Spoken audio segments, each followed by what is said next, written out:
La proteína ácida fibrilar glial, que en su denominación en inglés vamos a llamarla GFAP, es, eh, es una proteína descubierta por Lawrence en 1969. Está ubicada en el cromosoma 17, en el brazo largo, en la región 2 y en la banda 1. Es una proteína citosólica de filamento intermedio que está expresada en los astrocitos maduros. Tiene múltiples ubicaciones, no solamente a nivel central, sino también a nivel de las células de Schwann, periféricamente, a nivel del cristalino, las células de Leydig, las células estrelladas del hígado, el páncreas, la glía entérica, los podocitos, los condrocitos y las células mesangiales. Es importante recordar esto, ya que va a haber bastantes particularidades al respecto, porque no solamente puede causar daño a nivel del sistema nervioso central, sino periférico y también de otras estructuras eh, entéricas. Entonces, dentro de las funciones, se encarga de la motilidad y de la migración. También en la figura de su derecha pueden observar la proliferación celular. Es un regulador de la autofagia a través del mecanismo de las chaperonas. Se encarga de la plasticidad sináptica, de la síntesis y transporte de glutamato, el crecimiento neuronal y también forma parte de la barrera hematoencefálica y el mantenimiento de la mielinización. Y algo muy importante que deben recordar, que se encarga de la protección contra las injurias. En este caso, su función principal es ocasionar la gliosis reactiva o la astrogliosis, que después de un proceso de daño neuronal, pues va a evitar que este daño progrese aislándolo.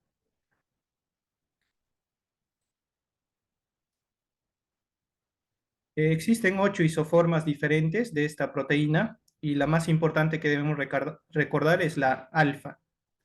Esta proteína en su isoforma alfa es la más abundante del sistema nervioso central, pero también se presenta en el sistema nervioso periférico, ocasionando neuropatía periférica. Recordemos que histológicamente los astrocitos radiales expresan con bastante frecuencia esta proteína, por lo que tienen características en la inmunofluorescencia que vamos a ir dilucidando.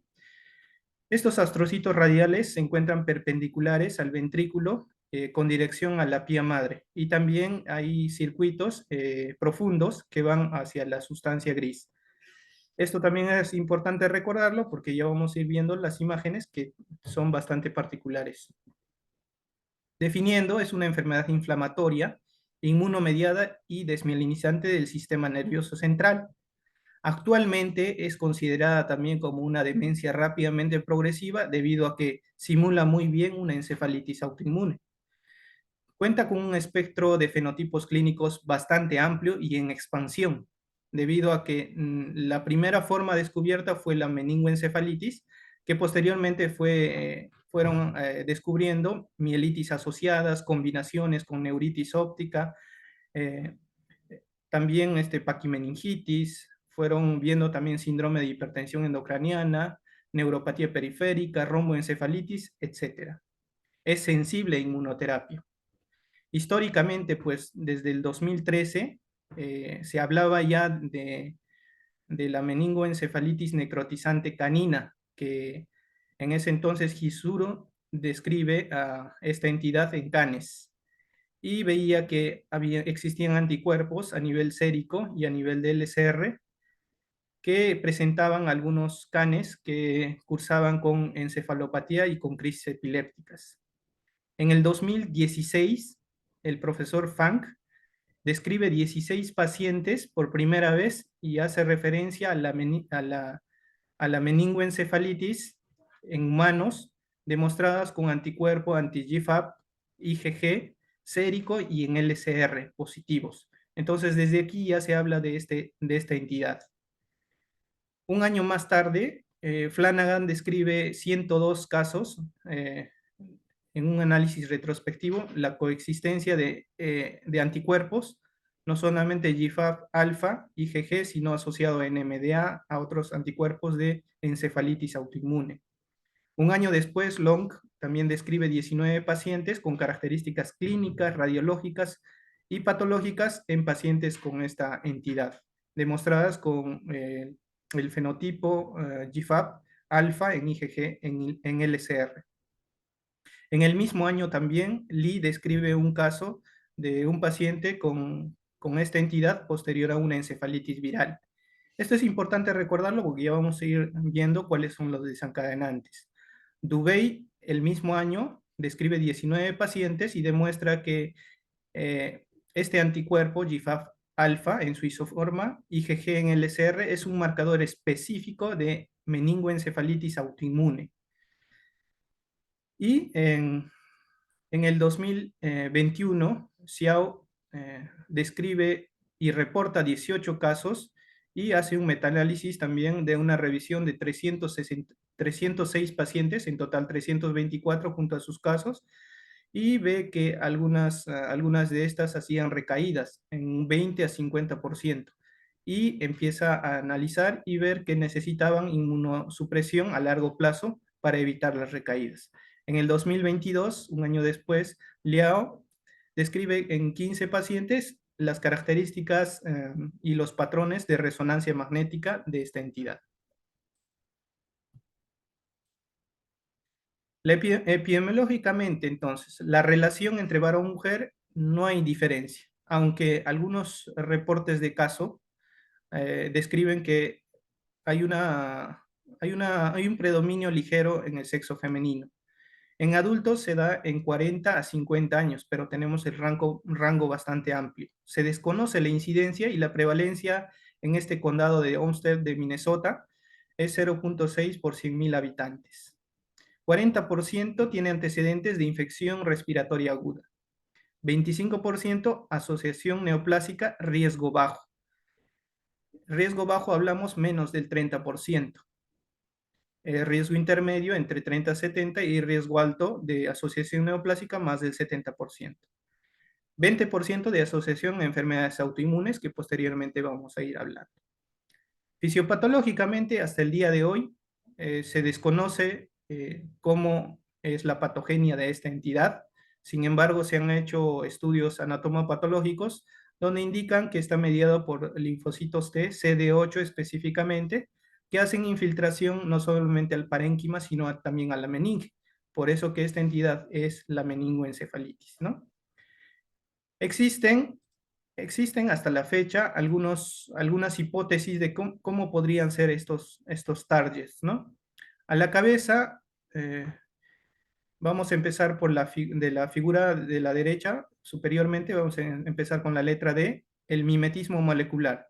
La mayoría de las enfermedades autoinmunes tienen este concepto, que ya ustedes lo conocen. En la letra C puede estar desencadenado después de una infección, en este caso una encefalitis viral, que puede dar pase a una encefalitis o una meningoencefalitis anti-GFAP. Puede estar desencadenado también por inhibidores de los puntos de control inmunitario, también está descrito, y finalmente asociados a procesos neoplásicos ocultos. En este caso, la asociación a infecciones se va a dar por virus herpes simple, zóster, influenza, dengue y Epstein-Barr. Recuerden ustedes que también les había mencionado que existe en la glía entérica, podría estar relacionado el virus Epstein-Barr con la glía entérica y eso generar este mecanismo, pero solo son hipótesis. La asociación neoplásica, hemos dicho, el riesgo es bajo, 25% de asociación neoplásica. En la figura de su derecha, en la parte inferior, vemos que este anticuerpo tiene una asociación a teratoma de ovario en un 25% y algunos otros como adenocarcinoma de ovario, mama, pulmón y próstata. También cáncer de pulmón de células pequeñas, vejiga, colon, suprarrenal, timoma, linfoma, mieloma múltiple y melanoma. Hay asociación inmunológica a diabetes tipo 1, artritis reumatoide, miastenia gravis, tiroiditis de Hashimoto, colitis ulcerosa, artritis psoriásica y síndrome de Sjögren.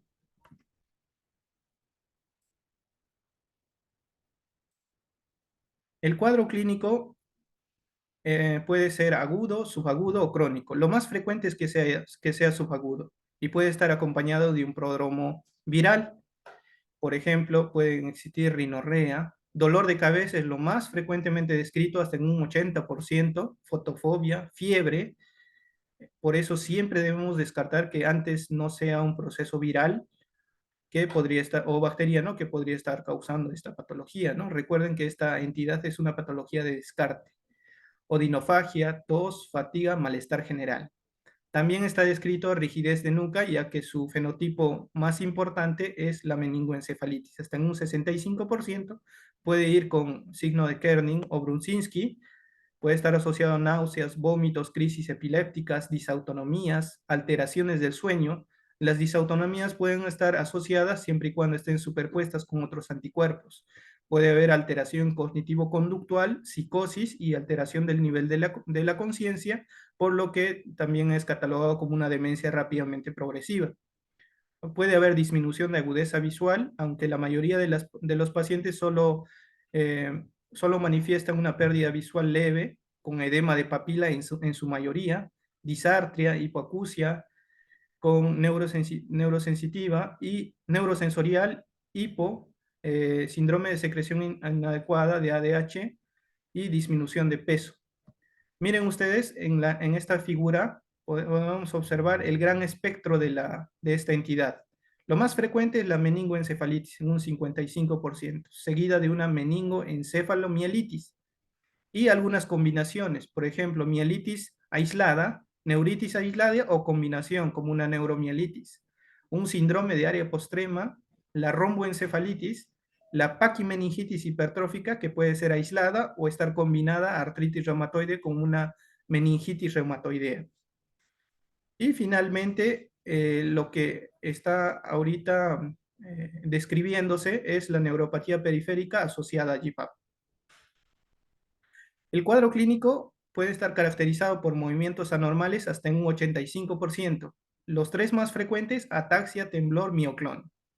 Puede haber también corea, parkinsonismo, catatonía si está asociado a NMDA, mioquimia si está asociado a Casper2, a LGI1, opsoclonus, aleteo ocular, crisis oculogiria y también con encefalomielitis progresiva con rigidez y mioclonías.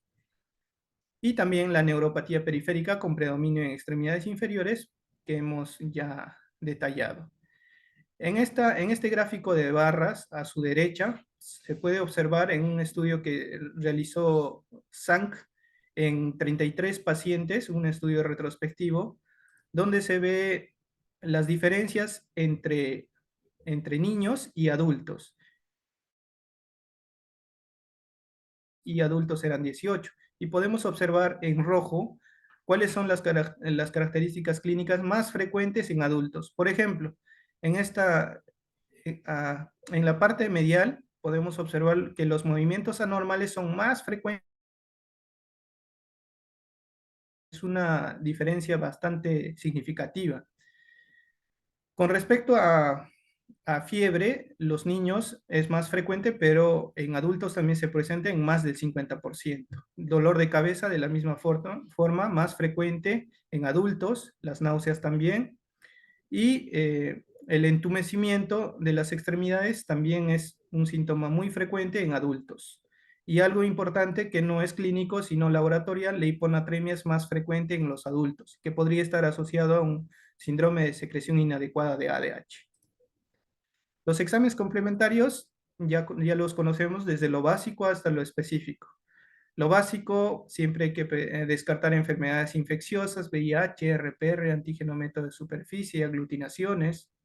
En el estudio de LCR citoquímico hay que descartar agentes virales como un Enterpex, Filmarile, GeneXpert, pedir siempre ADA, porque vamos a ver que hay un aumento transitorio precoz en esta entidad de esta enzima. Debemos pedir electroencefalograma para descartar crisis epilépticas, electromiografía siempre y cuando sospechemos de una neuropatía periférica asociada al cuadro principal. buscar siempre los tumores como una tomografía de cuerpo entero, ecografías y preguntar siempre el inicio de las relaciones sexuales debido a que algunos jóvenes no se sabe si iniciaron sus relaciones, ¿no? También ecografía testicular, tiroidea, algunos anticuerpos para descartar enfermedades desmielinizantes como MOG, AQP4, ¿no? Y el panel de encefalitis autoinmune para descartar encefalitis autoinmunes. En la neuroimagen es bastante característica, llama la atención a su izquierda, en la figura de resonancia magnética se puede observar un patrón radial en el T1 con contraste sagital, donde vemos estas proyecciones radiales, captación de contraste radial dirigidas de la región periventricular hasta la pía madre. Es un patrón bastante característico de esta enfermedad que se da hasta en un 50%. Y estas hiperseñales también con este patrón radial dirigido hacia la corteza también lo vamos a observar en FLAIR. Podemos observarla en sagital, en coronal y pueden ser unilaterales o bilaterales. Y también podemos observar en la figura inferior, en el cerebelo, también podemos observar esta disposición, ¿no? Que también en el cerebelo también se encuentran estos astrocitos radiales que eh, por su lesión de esta proteína ácida, van a obtener bastante captación de contraste, ¿no? Podemos observar otros patrones, un patrón punteado, como pueden observar en el cursor. Podemos observar en el sagital también esta disposición punteada, un patrón serpenteante. Dentro de otras presentaciones en el tronco podemos observar este patrón radial dirigido horizontalmente. Se puede también ver en lesiones desmielinizantes, pseudotumorales, romboencefalitis, lesiones talámicas, lesiones de protuberancia, neuritis óptica bilateral, generalmente son bilaterales con afectación del segmento intraorbitario, intracanalicular intraocular, ¿no? De la misma forma, se puede observar también paquimeningitis. Algunos pacientes que inicialmente no se ve una resonancia con estos signos, si tenemos altas sospechas, se podría repetir 2 semanas después, donde podríamos encontrar estos hallazgos que nos podrían orientar al diagnóstico. En la resonancia de columna o espinal podemos observar este patrón punteado, pueden cursar con mielitis longitudinalmente extensas o ultra extensas que pueden abarcar toda la médula. En los cortes sagitales podemos encontrar este patrón punteado, tanto en T2, en STIR o en contraste. A nivel dorsal, cervical es lo más frecuente y también se puede observar en cono medular con captación de contraste en las raíces. Podemos encontrar en el axial una captación subpial o también captación moteada o central, ¿no? Que en el T2 se va a ver también la lesión central. Recordemos esto que en la colangiopancreatografía por resonancia también se puede observar este tipo de hiperseñales a nivel hepático debido a que las células estrelladas también presentan GFAP. El estudio de LSR va a ser anormal en el 90%, va a cursar con pleocitosis linfocítica entre leve a moderada, aumento de proteínas, hipoglucorraquia o en su mayoría o puede ser también normal. El ADA va a estar elevado debido a que esta enzima va a traducir que hay una enfermedad inflamatoria. Recordemos que esta enzima se encarga del crecimiento y de la proliferación de los macrófagos y de los linfocitos. Por eso pueden elevarse inicialmente, que nos puede confundir, pero siempre hay que descartar tuberculosis. Puede cursar también con un incremento de la presión de apertura en un 20% como hipertensión endocraniana y 30 a 50% vamos a encontrar bandas. El estudio de anticuerpos tiene que ser antes de la inmunoterapia y debemos pedir anticuerpo anti-GFAP, IgG en LSR. 40% pueden estar superpuestos a otros anticuerpos, como hemos dicho, NMDA, AQP4-MOG. Recordemos que NMDA es en LSR, AQP4-MOG sérico, y las superposiciones se dan más en jóvenes. Entonces hemos dicho que entre la cuarta y quinta década es lo más frecuente de esta entidad, pero si es joven, podría ser, y está superpuesto, se dan más en jóvenes, ¿no? Dentro de otros exámenes, la tomografía abdomen y pelvis con contraste y también de tórax, tenemos que hacer un despistaje inicial y debemos repetir según las sugerencias de la mayoría de estudios la mayoría de estudios y reportes de caso que nos dicen que hay que repetir cada 6 meses durante 2 años, porque se ha visto que tras el seguimiento siempre se encuentra una neoplasia, o casi siempre encuentran una neoplasia. Entonces, primero recordemos que tiene asociación neoplásica baja, pero lo que es cierto es que han encontrado asociación neoplásica haciendo seguimiento. El electroencefalograma es inespecífico, podemos encontrar delta en cepillo extremo, y más si está asociada a NMDA, ¿no? Pero no es específico. En la electromiografía vamos a encontrar una neuropatía motora axonal predominantemente en extremidades inferiores. Dentro del diferencial de la neuritis óptica, vamos a hacer puntualmente, GFAP se da en edad de 40 años. La relación es 1 a 1, es indolora en su mayoría, bilateral típicamente. La disminución de la agudeza visual severa es rara, generalmente son defectos leves, con visión cromática normal. El patrón de afectación del campo visual puede ser arqueado o con un aumento del punto ciego. En el fondo de ojo, la mayoría de las veces vamos a ver edema de disco, que es frecuente, moderadamente, raro vitritis y periflebitis también está descrito. La resonancia que puede afectar los 3 segmentos iniciales del nervio óptico y afectar la grasa intraconal. Y podemos hacer la diferencia con otras patologías, ¿no? Por ejemplo, esclerosis múltiple, enfermedad de Timog, neuromielitis óptica y anti-CRMP5, que es para neoplásico, ¿no? En caso de las mielitis van a ser longitudinalmente extensas en la resonancia y ultra extensas. Lo más frecuente es que sean longitudinalmente extensas. La localización va a ser cérvico-dorsal. En el axial, en el T2, va a ser central la lesión. En el contraste podemos encontrar una captación punteada, multifocal, subpial y radicular, porque también pueden causar mieloradiculitis. Las células van a estar en el líquido cefalorraquídeo entre normales a 800 células.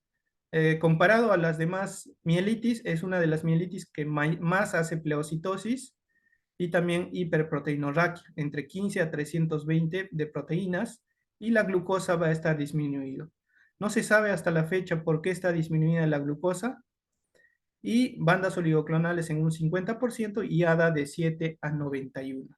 En el algoritmo diagnóstico de este espectro, cuando estemos frente a cualquiera de este espectro que ya les he mencionado, debemos hacer la detección siempre en ensayo basado en células con inmunohistoquímica.